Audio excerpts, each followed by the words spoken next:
Baspa supremo Mayawati ने Samajwadi party को आड़े हाथों लिया है। बात करने के लिए यूपी सरकार में मंत्री दयाशंकर सिंह जी मौजूद हैं। बहुत स्वागत है आपका दयाशंकर जी। मायावती ने प्रेस कॉन्फ्रेंस करी है और कहा है कि जो दल इंडिया गठबंधन में नहीं है उसके बारे में बैठक में बेफिजूल बातें नहीं करनी चाहिए। देखिए, ये गठबंधन जो है, जो भी बना है, ये सिद्धांत विहीन है, नेतृत्व विहीन है। ये गठबंधन बहुत लंबे समय तक नहीं चलने वाला है। ये स्वार्थ के आधार पर ये गठबंधन का गठन हुआ है। इसमें बहुत सारे भ्रष्ट लोग जो कुछ जेल जा चुके हैं, कुछ जेल जाने वाले हैं, उन लोगों का एक गठबंधन है। और जब इनकी स्वार्थ पूर्ति नहीं होती है तो ये जो है लंबे समय तक टिक नहीं पाते हैं।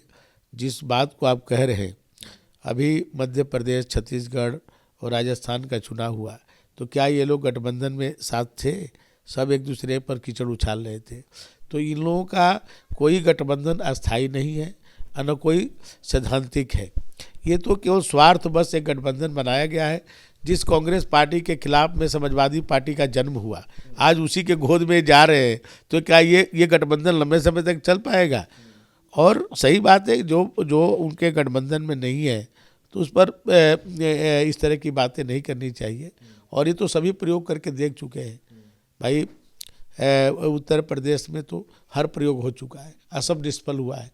आज मोदी जी और योगी जी के काम के आधार पर हम लोग लड़ते हैं। यहाँ इन लोगों की कोई भी गठबंधन। मायावती ने कहा है कि इस तरह की बातें किसी भी दल को नहीं करनी चाहिए। क्या पता राजनीति में कब किसको किसकी जरूरत पड़ जाए। ये सही बात है। मैं इस बात का समर्थन करता हूँ कि राजनीति तो संभावनाओं का रहता है। कब किसके साथ समय और परिस्थितियों के अनुसार संबंध बनाए जाते हैं। तो इसके लिए आप बताइए, जिस पार्टी का कांग्रेस के खिलाफ में माननीय मुलायम सिंह जी ने आंदोलन किया, जेल गए, डंडा खाए, उसी के पार्टी में उनके बेटे जो जा करके समझौता कर रहे हैं। तो ये जो उन्होंने कहा है, ये इसको सत्य कहा है। तो राजनीति में कब क्या होगा इसकी संभावनाएं बनी रहती। बीजेपी को बड़ा दुश्मन मान रहे हैं भाई। बीजेपी आज सबसे बड़ी पार्टी है पूरे देश में। आज बीजेपी जीत रही है।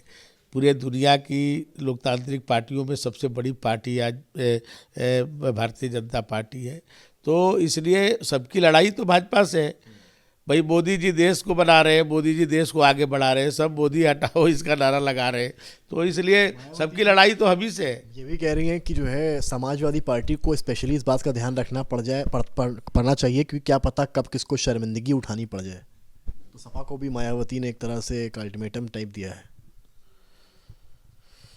अब भाई ये सही उन्होंने कहा भाई। जब सपा और बसपा तो एक मैंने घोर विरोधी पार्टियां थी, एक दूसरे को मैंने देखना नहीं चाहती हैं, पूर्व और पश्चिम थी। लेकिन अखिलेश जी ने उनके साथ भी समझौता करके चुनाव लड़े 2019 में। तो इसलिए उन्होंने सही कहा कि कब किसको कहाँ करना पड़ेगा, तो इसको ये ख्याल रखा जाना चाहिए। सपा तो बसपा को बीजेपी की बी टीम कहती है। देखिए, अब जो कहे, सब बी टीम है और ये टीम भाजपा है, तो सही है। आखिरी सवाल मेरा, ओम प्रकाश राजभर जी जो हैं वो इंतज़ार कर रहे हैं कि कब उनका जो है मंत्रिमंडल में नंबर आएगा और कब वो मंत्री बनेंगे। आपने चुनाव भर बहुत उनके साथ चाय पी है, तो उनका कुछ आपको दिख रहा है? देखिए, पहले भी ओम प्रकाश जी योगी जी के मंत्रिमंडल के सदस्य रह चुके हैं और फिर से गठबंधन में आए हैं।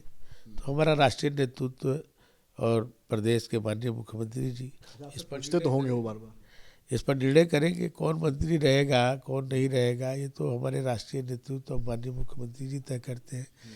लेकिन ये जरूर है कि माननीय ओम प्रकाश जी पहले सरकारों में गठबंधन में मंत्री के रूप में कार्य कर चुके हैं। तो सभी जो सहयोगी दल है, चाहे वो अपना दल है, चाहे अपने निषाद पार्टी है, उनके प्रतिनिधित्व मिला है। तो इनके भी विधायक हैं, इनका भी प्रतिनिधित्व मिले। करने के लिए तो ये हमारे साथ यूपी सरकार में परिवहन मंत्री दयाशंकर सिंह जी, और इन्होंने बताया है कि जो अखिलेश यादव आज कांग्रेस के साथ खड़े नजर आ रहे हैं, उनके पिता मुलायम सिंह यादव ने कभी कांग्रेस के खिलाफ आंदोलन छेड़ा था। कैमरामैन गौरव के साथ समर्थ श्रीवास्तव, लखनऊ आज तक।